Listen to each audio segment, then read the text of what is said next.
Capítulo 7. La inclemente luz del sol nos cegó momentáneamente al salir de la bóveda verde y fresca de hojas y enredaderas del huerto de Getsemaní. Shem ya nos esperaba con el carruaje cerca de la entrada del huerto, pero antes de abordarlo, José se acercó y me dijo quedo: «Trata de no llamar la atención, pero mira directamente al otro lado del camino y dime lo que ves». Volví la cabeza con lentitud y pretendí inspeccionar los rayos polvosos de las ruedas traseras del carruaje. Veo a un hombre calvo, de escasa estatura, sentado sobre una roca. Tiene un largo cuchillo con el cual parece estar cortando tiras delgadas de madera del tronco de un pequeño arbusto, que sostiene entre las rodillas. No está haciendo estaquillas de madera, Matías, ni está tallando un bastón. Ese hombre es un agente al servicio de Pilato o de Caifás. A pesar de que solo has estado conmigo 2 días, ya vigilan todos tus movimientos. ¿Estás seguro, José? Ese hombre ni siquiera parece tener la suficiente inteligencia para buscar un lugar sombreado, y además, apuesto a que no se ha bañado en varias semanas. Me sorprendes, Matías. Como creador de historias de misterio, de seguro debes comprender que un espía que se parece a la imagen que todos tienen de él es un fracaso. Todavía no podía creer que un personaje tan andrajoso nos estuviera siguiendo. Después de acomodarnos en el carruaje, seguí observándolo a través de la ventanilla, aún dedicado a tallar su tronco como si esa fuera la función más importante que desempeñaría en todo el día. José no daba muestras de preocupación. Aparentemente, incidentes como este eran común en su vida. Me dijo: «Sin lugar a dudas, ayer fuiste visto en mi compañía en el templo».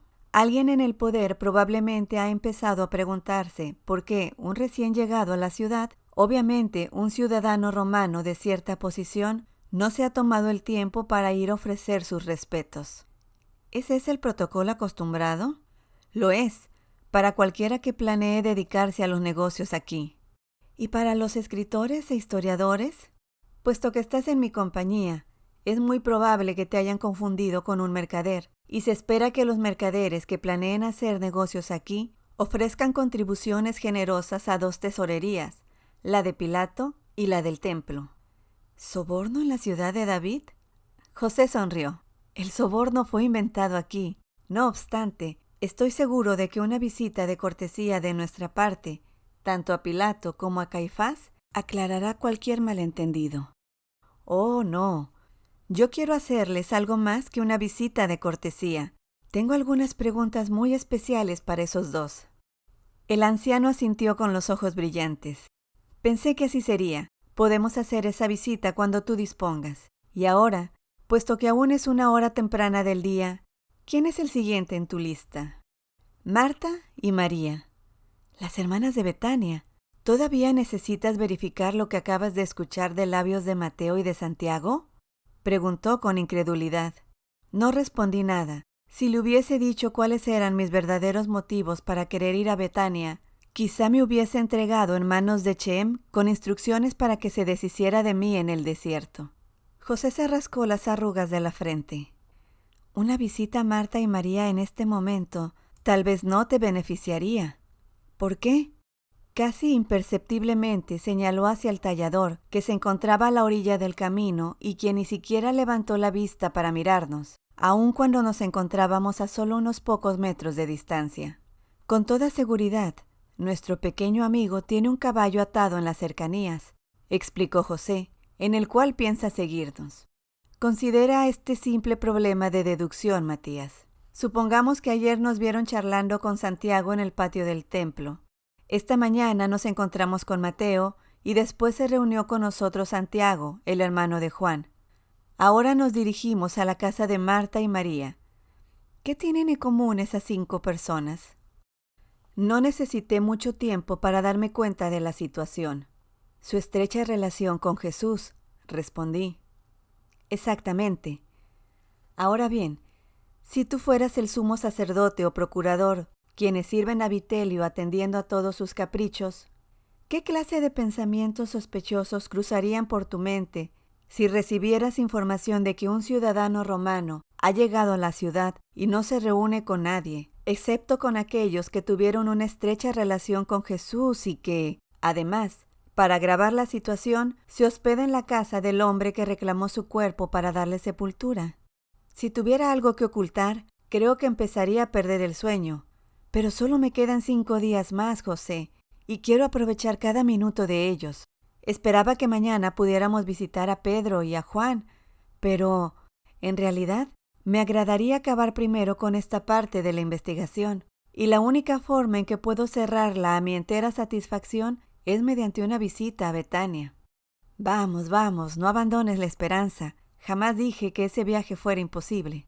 Salió del carruaje y caminó hasta el frente, en donde él y Shem tuvieron una breve y discreta discusión, mientras pretendían inspeccionar los arneses y las riendas. Después regresó a mi lado, y tan pronto como cerró la puerta del carruaje, nos pusimos en marcha.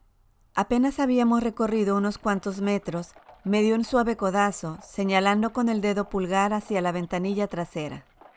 Nuestro tallador ya no se encontraba sentado sobre su roca, ni se le veía por ningún lado.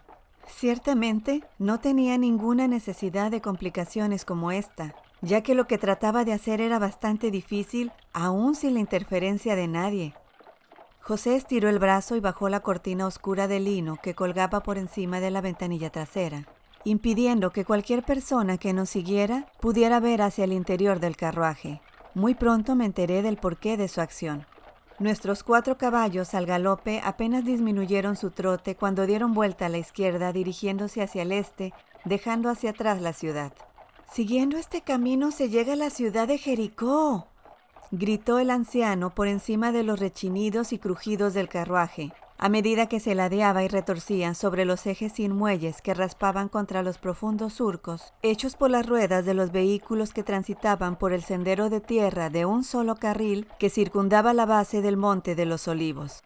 Yo me encontraba luchando violentamente para sostenerme en el asiento y no pude dedicarme a contemplar el paisaje, pero de cuando en cuando mi cabeza descendía lo suficiente para echar un vistazo a las praderas de un verde descolorido que estaban en declive a mi derecha, en las cuales sobresalían losas de piedra caliza pálida con tanta frecuencia que era difícil distinguir las ovejas y cabras que vagaban entre ellas. De tiempo en tiempo, José apartaba la cortinilla trasera y asentía satisfecho. Aparentemente nuestra escolta aún no estaba a la vista. Después, el anciano se inclinaba, atravesándose frente a mí para estudiar con atención el terreno. Mientras íbamos dando tumbos y rebotando de un lado a otro, continuamos el viaje durante varios minutos más antes de que gritara: «¡Prepárate!». Ahora ya no solamente estaba dolorido, sino también confuso. ¿Prepararme para qué? Muy pronto llegaremos a una vuelta muy pronunciada en el camino. Al dar esa vuelta, Shem disminuirá la velocidad momentáneamente. Abre la puerta tan pronto como lo haga y salta. Yo te seguiré. Polvo o no polvo, me quedé boquiabierto. Debes estar bromeando. Sacudió la cabeza como para indicar que no se trataba de una broma. ¡Prepárate! De pronto, la carreta dio un viraje brusco hacia la derecha y se dejó oír un fuerte crujido de la madera contra el metal, al aplicar Shem los frenos de mano. José se cruzó por enfrente de mí y abrió la puerta del carruaje. ¡Salta, Matías! Hice lo que se me indicaba, rodando sobre el césped suave, mientras arrodillado observaba al anciano que me había seguido con una agilidad sorprendente. Cayó de pie, corriendo en dirección a mí, con la mano extendida. «Ven, apresúrate».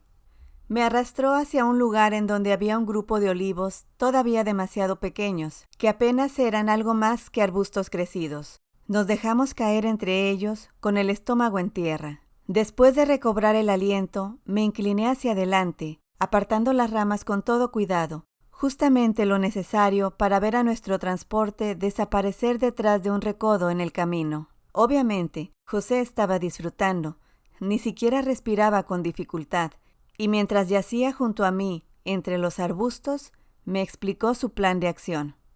Si nuestro amigo viene siguiéndonos, deberá pasar pronto por aquí, de manera que mantén la cabeza baja. Pobre hombre, le espera un día de lo más difícil y frustrante. Shem llevará nuestro carruaje hasta Jericó por este camino tan malo. Eso le llevará 2 horas. Después, dará la vuelta y volverá por la misma vía para recogernos justamente aquí, más o menos dentro de unas 4 horas. ¿Ese tiempo será suficiente para tu visita a Betania? Sí, pero ¿qué tan lejos queda? Betania se encuentra justamente al otro lado de esa colina, a nuestra derecha. Solo es un recorrido breve. Viejo zorro, ¿así que Chem es nuestro señuelo? Lo es. Y para cualquiera que venga siguiéndonos, todavía nos encontramos en el asiento posterior de ese carruaje. ¿Será...? Su voz se apagó conforme algunas manchas de polvo y arena que flotaban con el viento empezaron a avanzar hacia nosotros, procedentes del camino que venía de la ciudad. Al fin apareció un solo jinete, ataviado con un largo manto negro y la cabeza cubierta. Pasó al trote en un garañón color gris, a menos de 15 metros de donde nos encontrábamos, ajustando cuidadosamente su paso para no perder de vista el polvo del carruaje de José. «Ese no es tan tonto», dijo el anciano entre dientes. Allá atrás, en las afueras del huerto, vimos una cabeza calva que podría hacernos sospechar si volvíamos a verla, así que ahora se ha cubierto. Pero no importa. Chem lo hará que desquite su salario de este día. Pongámonos de pie y dediquémonos a nuestros asuntos, Matías. El Monte de los Olivos, u Olivet, es una cordillera ondulante de poco más de 1,5 kilómetros de largo, formada por colinas que corren de norte a sur, en dirección paralela al muro este de Jerusalén. Se eleva a más de 914 metros de altura hasta una cima llana, antes de descender en declive hacia el este, en dirección al río Jordán y al Mar Muerto, a unos 5 kilómetros de distancia. Betania en arameo significa casa de la pobreza, y su nombre era apropiado. Al llegar a la cresta de un altillo salpicado de rocas, en medio de la pradera, José señaló en dirección a un pequeño caserío de chozas de techos planos, tal vez unas 50 en total, a ambos lados del camino en descenso. Como puedes ver, me dijo, viajar desde aquí cruzando la cima del Olivet por el sendero es una forma mucho más corta para ir y venir de la ciudad que rodear el monte, tal y como lo acabamos de hacer.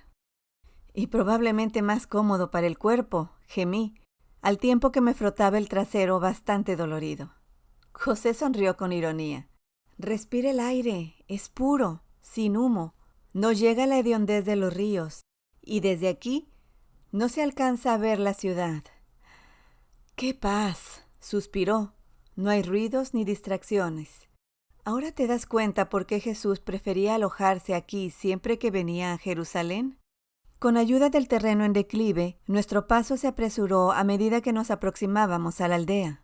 A mi derecha podía ver un risco sólido de piedra caliza que se erguía más o menos a unos 6 metros de altura, extendiéndose a lo largo de la base de una pequeña colina a lo largo de más de 90 metros. Allí se encuentra la tumba de donde Lázaro fue resucitado, dijo José informalmente, señalando en dirección a la cordillera en miniatura color grisáceo con vetas rojizos de hierro. Me detuve allí mismo y me quedé mirando.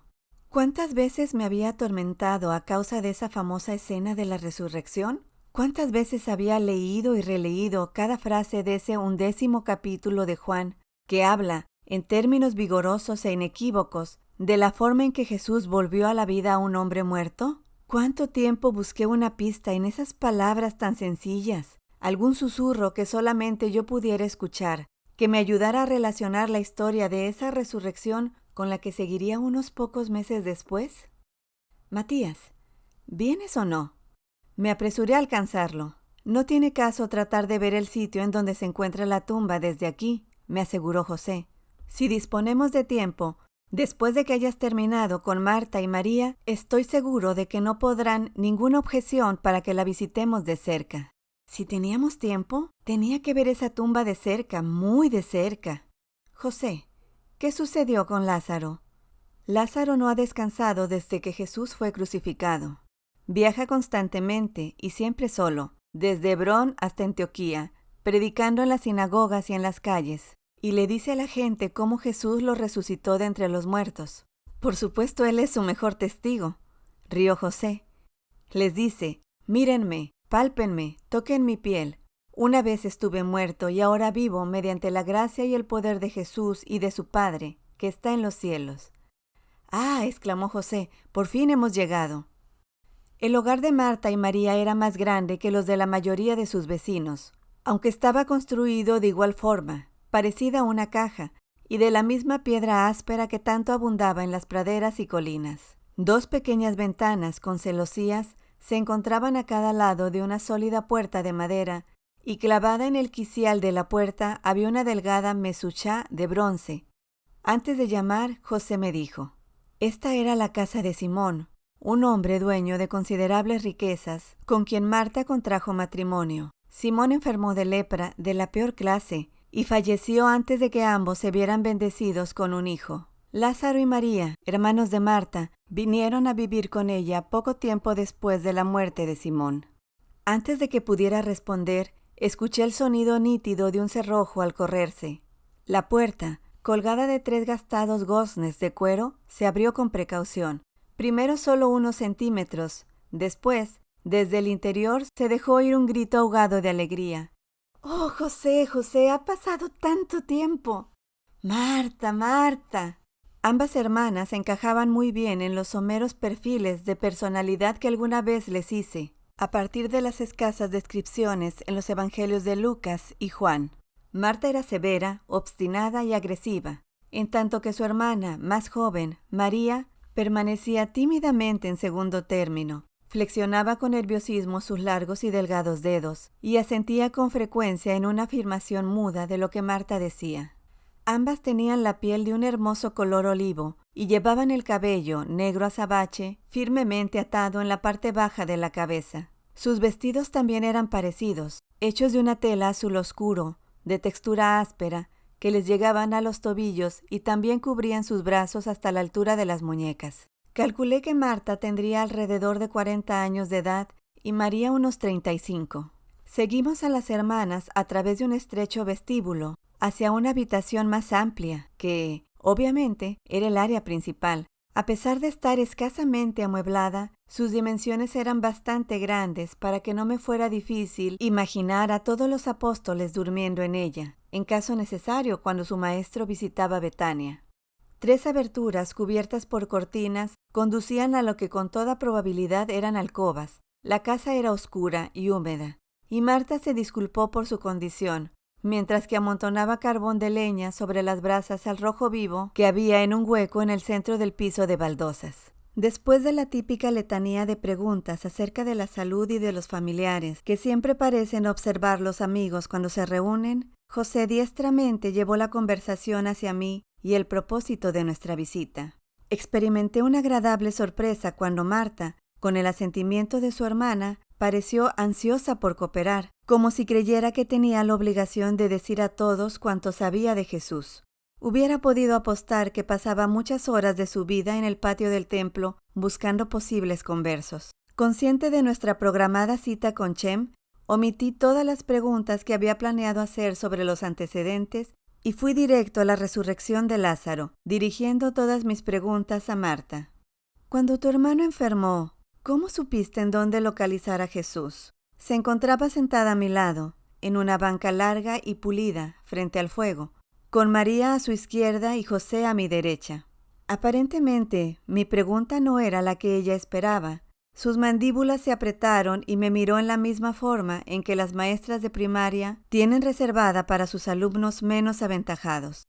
Por fin, se inclinó hacia adelante y se quedó mirando más allá de mí en dirección al anciano, en busca de guía.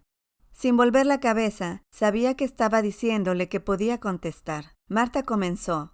En el invierno, durante nuestra fiesta de la dedicación del templo, llamada Hanukkah, habían surgido algunos problemas en el templo entre Jesús y los fariseos. Se habían acercado a él mientras caminaba solo por el pórtico de Salomón, desafiándolo para que dejara de hablar con enigmas y pidiéndole que fuera franco y les dijera si en verdad era el Mesías. Él se rehusó, diciendo que las obras que hacía en nombre de su Padre debían ser todo el testimonio que necesitarán, pero comprendía que, puesto que ellos no eran sus ovejas, jamás le creerían. Cuando dijo, «Mi Padre y yo somos uno», empezaron a tomar algunas piedras para acabar con él por blasfemo, pero los detuvo preguntándoles, «Les he mostrado muchas obras buenas que vienen de mi Padre. ¿Por cuál de ellas pretenden apedrearme?» Encolerizados, trataron de apoderarse de él, pero logró escapar volviéndose directamente aquí. Eso fue todo lo que me dijo antes de partir. añadiendo que llevaría a sus ovejas al otro lado del Jordán, hacia la seguridad, a las tierras de Perea, pero que volvería a nuestro hogar a tiempo de celebrar la Pascua. Yo sentía temor por él, así que le supliqué que no volviera tan pronto, pero dijo que debía hacerlo. ¿Empleó la palabra «debo»? Sí. La región de Perea es muy vasta. ¿Cómo pudo encontrar tu mensajero a Jesús cuando tu hermano enfermó? El camino de aquí a Jericó sigue a través del Jordán, y también cruza Perea. Jesús le había confiado a Lázaro que él y sus apóstoles jamás se alejarían mucho de ese camino, en caso de que en la ciudad llegase a ocurrir algo que creyésemos que él debería saber. Cuando Joel, mi mensajero, el hijo de un vecino, salió en su busca, llevaba instrucciones mías para indagar el paradero del maestro a lo largo del camino de Jericó, y al encontrarlo solamente debería decirle: «Señor, mirad que aquel a quien amas está enfermo». ¿Cuándo murió Lázaro?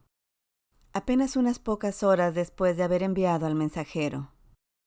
Entonces, es probable que para el momento en que Jesús recibió tu mensaje, ¿Lázaro ya estuviera muerto? Sí. ¿Cuántos días transcurrieron antes de que Jesús finalmente apareciera? Marta bajó la cabeza. Ya estábamos en el cuarto día del duelo. María y yo nos encontrábamos sentadas en esta misma habitación en compañía de nuestros amigos, vecinos y muchos representantes del templo, que habían venido por respeto a Lázaro y a las generosas contribuciones que habíamos hecho a lo largo de los años. Tomás, uno de los apóstoles, entró a la habitación y murmuró a mi oído que Jesús se encontraba en las afueras de la aldea, esperando. Salí con él de inmediato. ¿Por qué Jesús no vino tan pronto como se le informó que Lázaro estaba enfermo?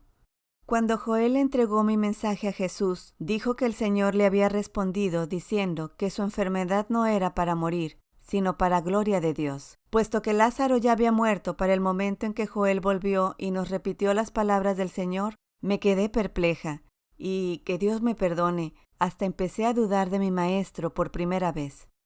Pero Jesús finalmente llegó.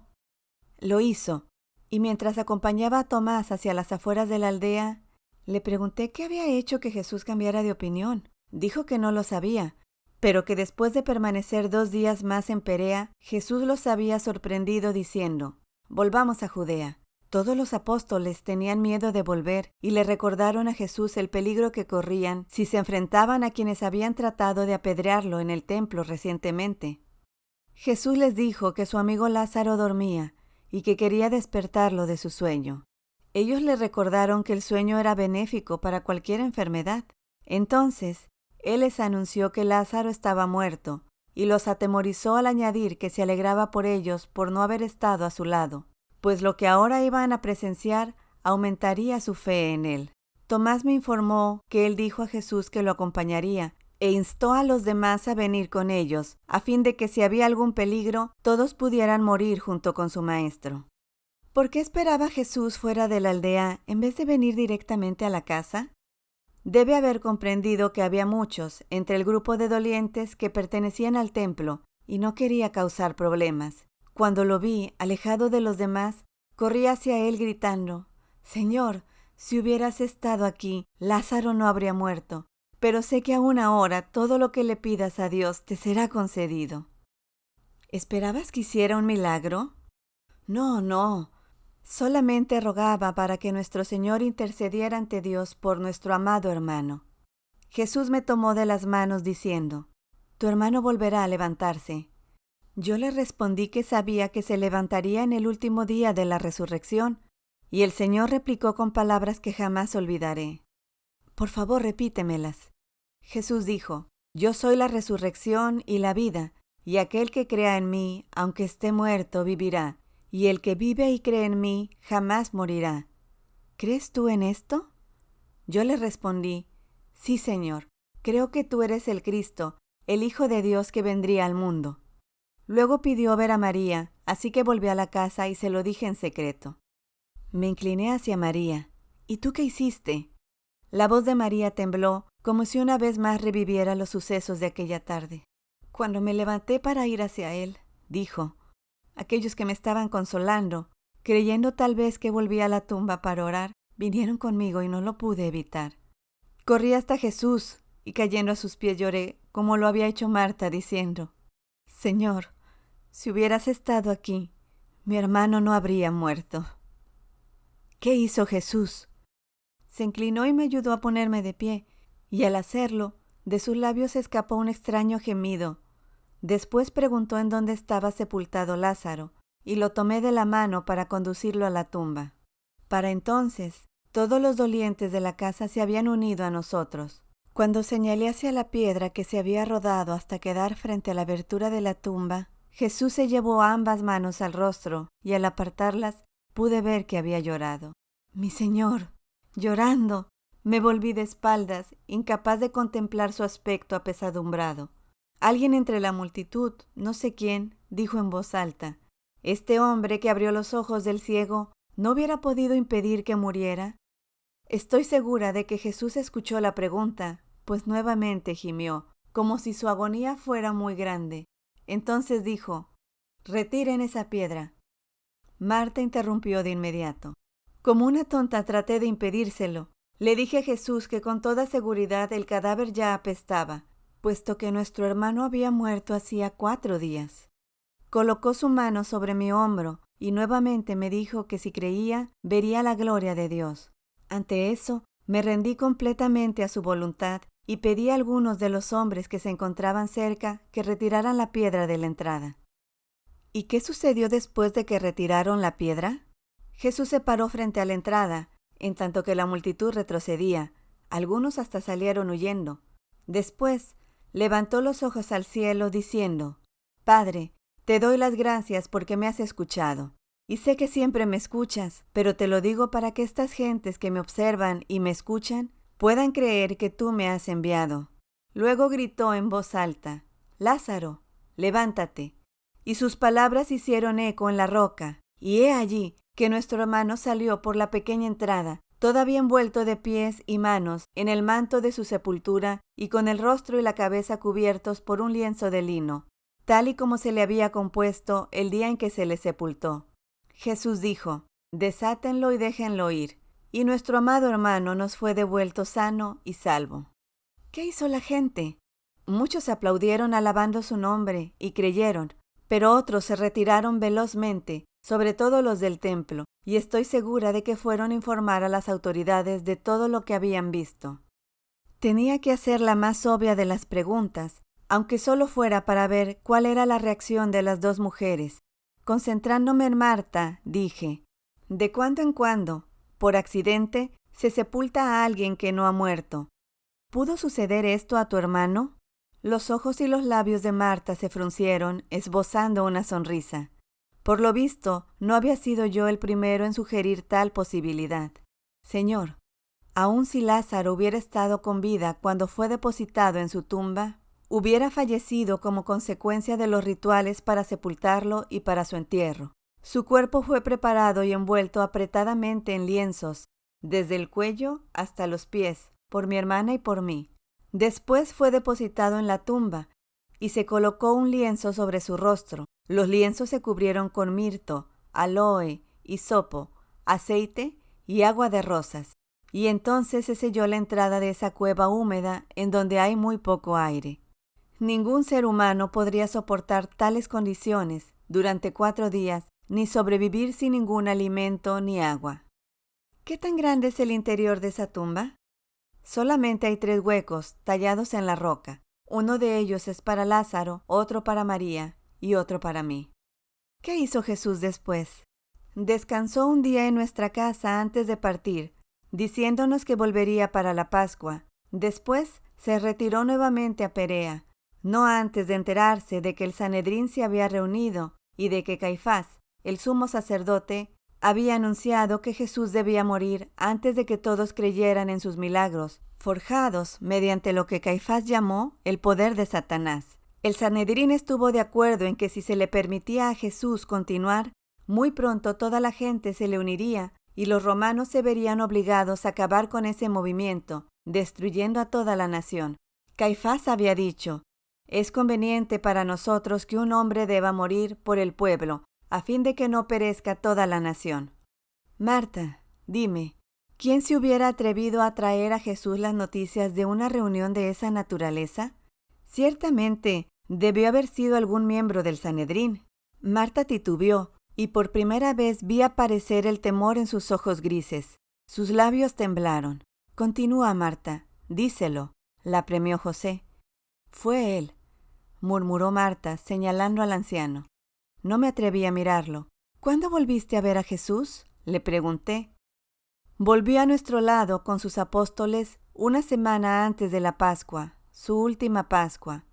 Lo celebramos con una cena en su honor, y muchos vinieron a honrarlo, y también a maravillarse ante nuestro hermano, que había estado muerto, pero ya no lo estaba. ¿Sucedió algo fuera de lo común durante esa cena? Marta se volvió a María, apremiándola con firmeza. Díselo tú. María palideció, y se frotó las manos con tanta fuerza que tuve miedo de que se arrancara la piel si seguía haciéndolo. Finalmente las unió con ternura, como si estuviera orando, y dijo: había estado guardando un frasco de alabastro lleno de ungüento precioso de nardo para mi boda. Pero desde que Jesús había llegado a mi vida, no tenía ningún deseo de estar al lado o servir a hombre alguno, con excepción del Señor.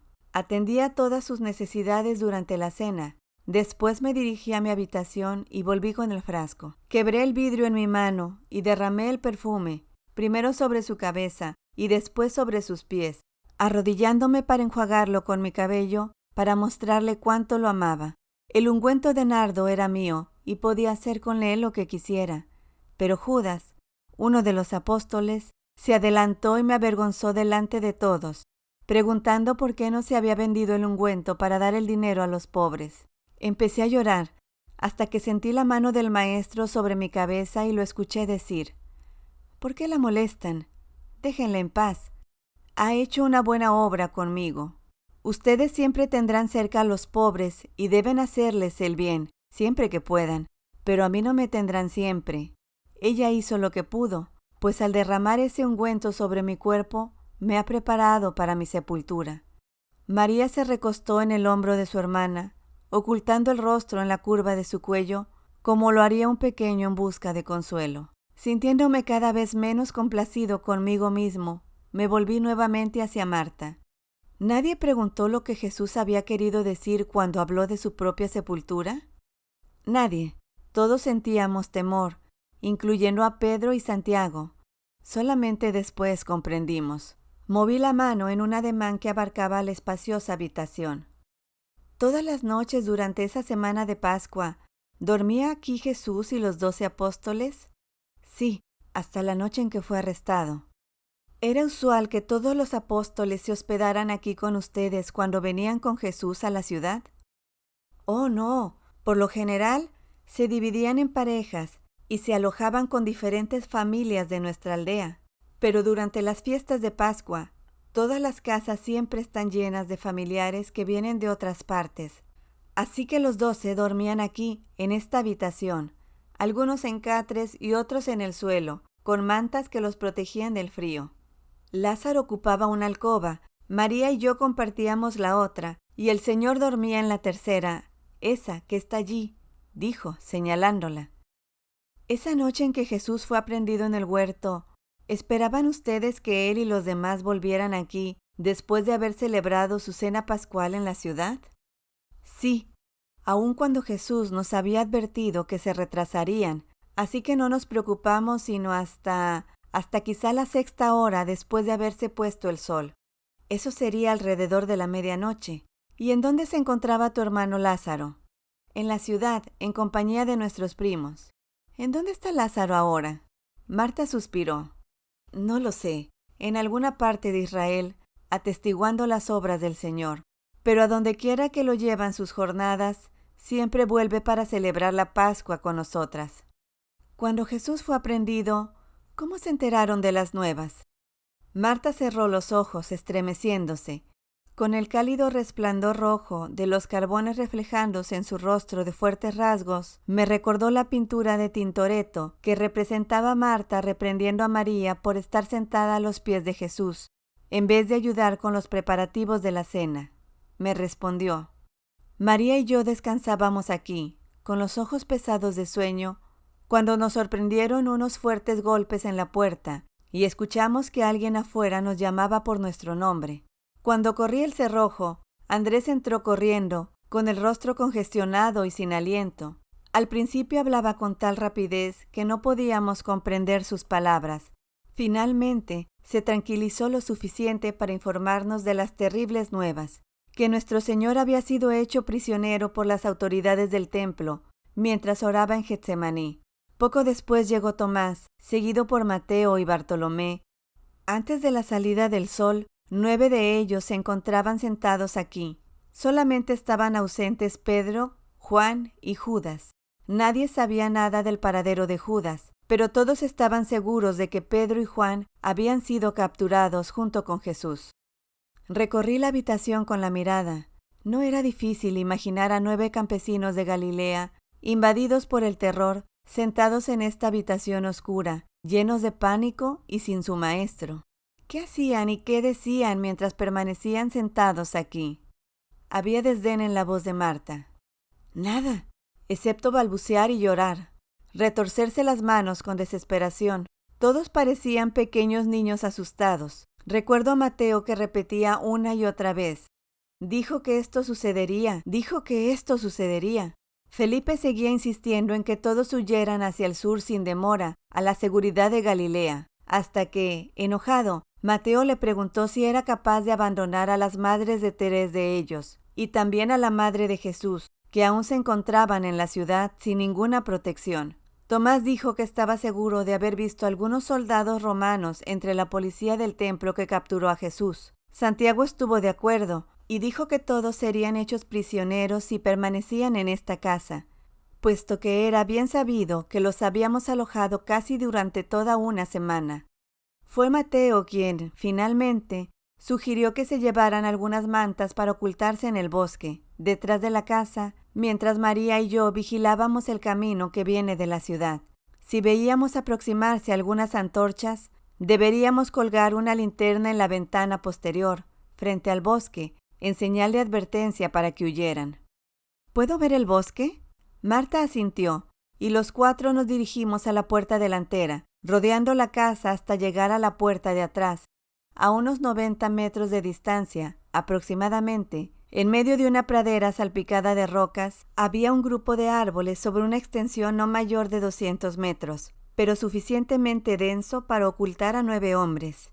Me di vuelta para verificar. Había una ventana en la parte posterior de la casa, desde la cual podía ser vista una linterna por alguien que se ocultara en ese bosquecillo. Una vez más, había llegado el momento de la verdad suprema en lo que se refería a mi investigación. ¿Durante cuánto tiempo permanecieron los hombres en el bosque? ¡Durante 2 días! Gritó Marta con voz enojada que mostraba su desaprobación ante el comportamiento de los 9. Hasta la 5ª o 6ª hora del día siguiente a nuestro sabbat, cuando Juan llegó con la nueva de que Pilato había crucificado a nuestro Señor y de que su cuerpo ya no se encontraba en la tumba en donde José y Nicodemo lo habían dejado, ya que, tal y como lo había profetizado, había resucitado de entre los muertos. Pude sentir los ojos de José de Arimatea sobre mí, mientras esperaba para ver cuál era mi reacción ante la historia de Marta. ¿Nadie abandonó el bosque para regresar después durante esos 2 días? Ambas hermanas movieron la cabeza al unísono en un ademán negativo. Entonces María habló. Marta y yo nos turnamos para llevarles alimentos y agua a todo lo largo de esos días con sus noches. Siempre estuvieron allí, acurrucados juntos, los 9, a veces lloraban y en ocasiones dormían. ¿Y nadie de ustedes se enteró de los acontecimientos que habían tenido lugar en la ciudad hasta el momento en que llegó Juan? Para el momento en que lo supimos, nuestro Señor ya no necesitaba nuestra ayuda, sollozó María. Todavía no había terminado con Betania. Contando con el permiso de las hermanas para visitar la tumba, José y yo cruzamos apresuradamente la pradera en dirección al risco de piedra caliza. El anciano habló muy poco mientras caminábamos, pero se veía complacido consigo mismo. ¿Tienes algo que añadir a lo que acabas de escuchar? Le pregunté en un tono de voz lleno de sarcasmo. Sacudió la cabeza. No. Eres tú quien está llevando a cabo la investigación. y eres tú quien debe llegar a sus propias conclusiones. Yo solamente soy tu guía, ¿recuerdas? Lo rodeé con mi brazo y lo abracé. Vamos, anciano, sé que te estás muriendo por decir algo más. Se rió. Sin embargo, si los miembros de tu comisión hubieran hablado con los mismos testigos con quienes ya lo has hecho tú, estoy seguro de que estarían de acuerdo en que habían escuchado un testimonio de los mejores, un testimonio que afirma, sin lugar a dudas, que ninguno de los 9 que huyeron del huerto pudo haber retirado el cuerpo de Jesús de la tumba. Mateo te dijo que todos huyeron del huerto y después se ocultaron en el bosque durante 2 días. Después Santiago, el hijo del trueno, corroboró el testimonio de Mateo, y las hermanas han confirmado el de ambos hombres. Ahora ya tienes 2 razones de por qué esos 9 apóstoles no pudieron estar implicados en el acto que tú sospechabas habían cometido. En primer lugar, no estaban enterados de que Jesús había muerto y había sido sepultado, y solo lo supieron hasta después de que se descubrió la tumba vacía. En segundo lugar, estaban demasiado atemorizados y quebrantados de espíritu para hacer cualquier cosa al respecto, aun si lo hubieran sabido. Pensé que me habías dicho que yo era el único encargado de la investigación. Y lo eres, hijo mío, lo eres. Pues bien, me gustaría reservar mi juicio hasta después de investigar esa tumba. ¿Puede ofrecerme algún testimonio que podría destruir algunas coartadas y toda tu excelente lógica? ¿Testimonio? ¿De una tumba? No quise explicarme en detalle. Nivelada contra la pared lisa del risco, había un gran trozo de roca cincelada, redondeada de tal manera que me recordaba los antiguos molinos de piedra que los indios norteamericanos empleaban para moler el grano. Tenía aproximadamente 23 centímetros de espesor y se levantaba como a 1,20 m de altura, con pequeños pedruscos encajados contra la curva de su base a fin de impedir que se deslizara. Consternado pregunté, ¿esta es? ¿Y qué esperabas? Esta es una tumba, ni más ni menos. Puedes ver allí cómo la roca todavía muestra las señales de la pintura blanca que se le aplicó después de que Lázaro fue sepultado, a fin de advertir a los intrusos para que no la profanaran. ¿No hay otras marcas? ¿Ninguna inscripción? ¿Para qué? ¿Acaso los muertos pueden leer? ¿No saben los propietarios de la tumba quién ha sido sepultado en su interior? Y ciertamente, Dios no tiene necesidad de señales de identificación. ¿Por qué no hay otras tumbas a lo largo de este risco? Yo diría que este es un sitio ideal para dar sepultura a los muertos de Betania. Todas estas tierras eran propiedad de Simón y ahora pertenecen a Marta. La tumba de esta familia se encuentra en propiedad privada. ¿Y en dónde se encuentra la entrada a la tumba? Está cubierta por esa piedra redonda. Tal y como había sospechado que lo estaría, podía darme cuenta de que cada vez me ponía más tenso. Por lo que sabemos, José, esa piedra fue rodada a petición de Jesús, antes de ordenarle a Lázaro que se levantara. Es verdad. Pero ahora, la tumba está vacía, ¿no es así? Por supuesto que está vacía. ¿Escuchaste a Marta o no? Es para los 3 hermanos, y todos están aún con vida, así que la tumba está vacía. Entonces, ¿por qué está cerrada? ¿Por qué está colocada esa piedra sobre la entrada, puesto que no hay ningún cadáver en su interior que deba protegerse? ¿Por qué alguien se molestaría en sellar nuevamente la tumba después de que Lázaro la abandonó? El anciano permaneció en una inmovilidad absoluta. Me miraba, pero yo sabía que no podía verme. No lo sé, Matías, no lo sé. La pradera estaba tan quieta que casi podía percibir el silencio, igual que se percibe la humedad pegajosa de una densa niebla. Accidentalmente, mi sandalia izquierda sacó de su sitio una pequeña roca que rodó a lo largo de la dura corteza de la piedra caliza debajo de nuestros pies, hasta que su sonido retumbó en el muro de piedra. Después de avanzar varios pasos, me encontré justamente frente a la roca redonda cubierta de pintura. ¿Era este el sitio en donde Jesús, finalmente, puso su vida en la mira? Si fracasaba en resucitar a Lázaro, después de haber dicho que lo haría, aún sus apóstoles lo hubieran abandonado. Y si lograba resucitarlo, quienes lo odiaban y temían su creciente popularidad entre las masas, con toda certeza lo señalarían para una ejecución inmediata. Solamente unas semanas antes había logrado escapar de quienes habían tratado de apedrearlo en el templo. ¿Por qué había vuelto para colocarse él mismo en una situación de la cual no podía haber escapatoria? ¿Cómo se habían escuchado las palabras de Jesús cuando pronunció su famosa orden al hombre muerto? Se amplificó su voz gracias a la acústica natural de este lugar para ser llevada más allá del borde distante del risco, difundiéndose por toda la aldea de Betania. Ahuequé las manos alrededor de la boca, respiré profundamente y grité en voz tan alta como pude: «¡Lázaro, levántate!». Las palabras retumbaron como la descarga de un trueno a todo lo largo del muro de piedra. Una vez más grité: «¡Lázaro, levántate!», y se oyó otro estruendo como el de un trueno persiguiendo en vano al primero. «¡Lázaro, levántate!», grité una y otra vez hasta que sentí a José que me sacudía por la espalda. «¡Detente, Matías! ¡Ya basta! ¡Vayámonos de aquí!». «No», vociferé, soltándome de sus manos y corriendo en dirección al tronco sin ramas de un pequeño árbol muerto que estaba recargado contra el muro del risco. Apoderándome de esa pértiga improvisada, clavé su extremo más grueso bajo la base de la roca a la entrada de la tumba y empujé con todas mis fuerzas. «Detente, Matías, por favor, no debes profanar la tumba». «¿Cómo se puede profanar una tumba dentro de la cual no hay un cadáver?», rugí entre un empujón y otro. Ignoré sus repetidas súplicas, apoyándome sobre el madero una y otra vez, hasta que la inmensa roca comenzó a balancearse en su cuna de pequeños pedruscos que la sostenían. Retiré con el pie algunas de las piedras y volví a empujar. La piedra apenas cedió. Empujé, apoyándome con todas mis fuerzas. Se movió unos cuantos centímetros y después otros más. Dejé caer la pértiga y apoyé mi hombro contra la piedra. Un sudor salado y caliente corría por mis ojos, descendiendo por las mejillas hasta llegar a la boca. Jadeaba tratando de respirar. El pecho me dolía. Empujé, gruñí y resbalé cayendo de rodillas, todavía con todo mi peso apoyado contra la obstinada roca, hasta que cedió de mala gana 15 centímetros, después 30, luego 60, hasta que por fin me las arreglé para rodarla completamente a un lado de la abertura de la tumba. Entonces, agotado, me dejé caer apoyado contra el muro liso del risco.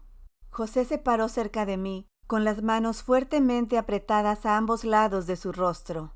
«Matías, ¿qué has hecho? Que Dios te perdone, y que Dios me perdone a mí por haberte traído hasta aquí». Dio una palmada en la dura piedra debajo de mí. «José, siéntate aquí, por favor». En vez de ello, se postró apoyado en una sola rodilla, con la cabeza envuelta para no ver en dirección a la tumba. Extendí el brazo y rocé suavemente su mejilla. «Escúchame, te lo suplico. Antes dijiste que yo era el investigador y tú eras mi guía, ¿no fue así?». Asintió con tristeza. «Y me trajiste aquí, después de que expresé ese necio deseo en el programa de Carson, para que pudiera descubrir la verdad por mí mismo, cualquiera que fuere, ¿no es cierto?». Volvió a asentir. No había pretextos ni salvedad en ese trato, ¿o lo sabía? Podía ir a donde quisiera, ver cualquier cosa, hablar con quien fuese en mi búsqueda de la verdad, ¿no es así? Sin volverse, señaló por encima de su hombro en dirección a la tumba. «¿Y esperas encontrar la verdad allí?». «No lo sé. Matías, todo lo que encontrarás allí son 3 huecos vacíos y unos cuantos gusanos». «Tal vez sí, tal vez no». «¿Pero qué otra cosa podría haber en ese lugar? ¿Qué es lo que buscas, hijo mío?». «Estoy buscando los restos de un cuerpo». «¿Un cuerpo? ¿El cuerpo de quién?». «El cuerpo de Jesús». Por un momento pensé que se desvanecería. «¿De Jesús?», gritó. «¿Por qué esperas encontrar sus restos aquí? ¿Por qué?». «Porque si él o los culpables que lo retiraron de la tumba se encontraban entre los apóstoles, este hubiera sido el sitio más lógico para ocultarlo. Casi desde un principio, mis estudios me han llevado a sospechar que alguno de los apóstoles u otros estrechamente relacionados con Jesús llevaron a cabo lo que creyeron que debían hacer a fin de aparentar que su profecía se había cumplido. Una de las posibilidades que consideré fue que en algún momento, después del anochecer, pero antes del amanecer del tercer día, su cuerpo fue retirado de la tumba y traído hasta aquí, ya fuera en una camilla o en alguna especie de carro pequeño, y después colocado en la tumba vacía que algún tiempo albergó a Lázaro. Posteriormente, la tumba fue sellada de nuevo, con la certeza razonable de que el cadáver estaría a salvo de ser descubierto, puesto que está dentro de las tierras que son propiedad de Marta. Sería muy fácil hacer circular y propagar el rumor de que Jesús había resucitado de entre los muertos, con esa tumba de tu propiedad vacía, sirviendo como testigo estrella, y mejor aún, mudo. Pero había soldados vigilando mi tumba. Cuando sepa quién se llevó el cuerpo, entonces sabré cómo se las arreglaron con los soldados. ¿Y qué hay de los 9 que se encontraban ocultos en el bosque, detrás de la casa de las hermanas? ¿Cómo pudo cualquiera de ellos haber hecho algo semejante, cuando por lo que has oído, ninguno estaba enterado siquiera de que Jesús había muerto, y mucho menos podían saber la ubicación de su tumba? Muy bien, para esclarecer las cosas, vamos a tachar esos 9 nombres de mi lista de sospechosos, pero eso todavía nos deja a Pedro y a Juan, que se encontraban en Jerusalén y estaban enterados de la crucifixión y de la sepultura. Y después, aún quedan Caifás, el sumo sacerdote, y Pilato, quienes fácilmente pudieron hacer arreglos para retirar el cuerpo y ocultarlo en otro sitio, a fin de que tu tumba no se convirtiera en un peligroso lugar de reunión para quienes todavía creían en Jesús. Desde luego, si algunos de esos 2 tuvo algo que ver con el robo del cuerpo, cometió un error colosal, pues en realidad ayudó a promover el mito de la resurrección, y ahora ya es demasiado tarde para que cualquiera de ellos admita su error. Y los últimos de mi lista, pero no los de menor importancia, son los 2 personajes que sepultaron a Jesús. ¿Quieres decir Nicodemo y yo? ¿Aún has llegado a sospechar de mí? ¿No lo harías tú si formaras parte del comité de investigación? Suspiró. Bien, por lo menos hemos logrado reducir considerablemente tu lista de sospechosos. Sí, y 4 de los que todavía están en la lista, muy posiblemente pudieron ocultar el cuerpo justamente en este lugar, en el interior de esa tumba. Volviéndole la espalda a José, me arrastré el corto trecho que me separaba de la entrada de la tumba. Gracias a la luz que reflejaba la piedra clara, podía mirar hacia el interior. Directamente frente a mí, el contorno de un hueco cavado en la roca, suficientemente largo y ancho para dar cabida a un cadáver, estaba vacío. A mi derecha había otro nicho, también estaba vacío. Y a mi izquierda se encontraba otro más. Nada.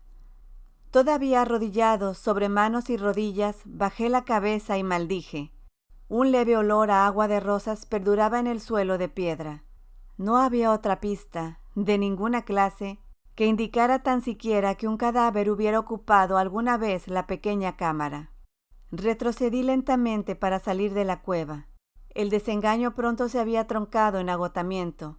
Empecé a temblar hasta que logré ponerme de pie. José me observaba ansioso, todavía arrodillado exactamente en el mismo sitio en donde lo había dejado. ¿Qué has descubierto, Matías? Dime.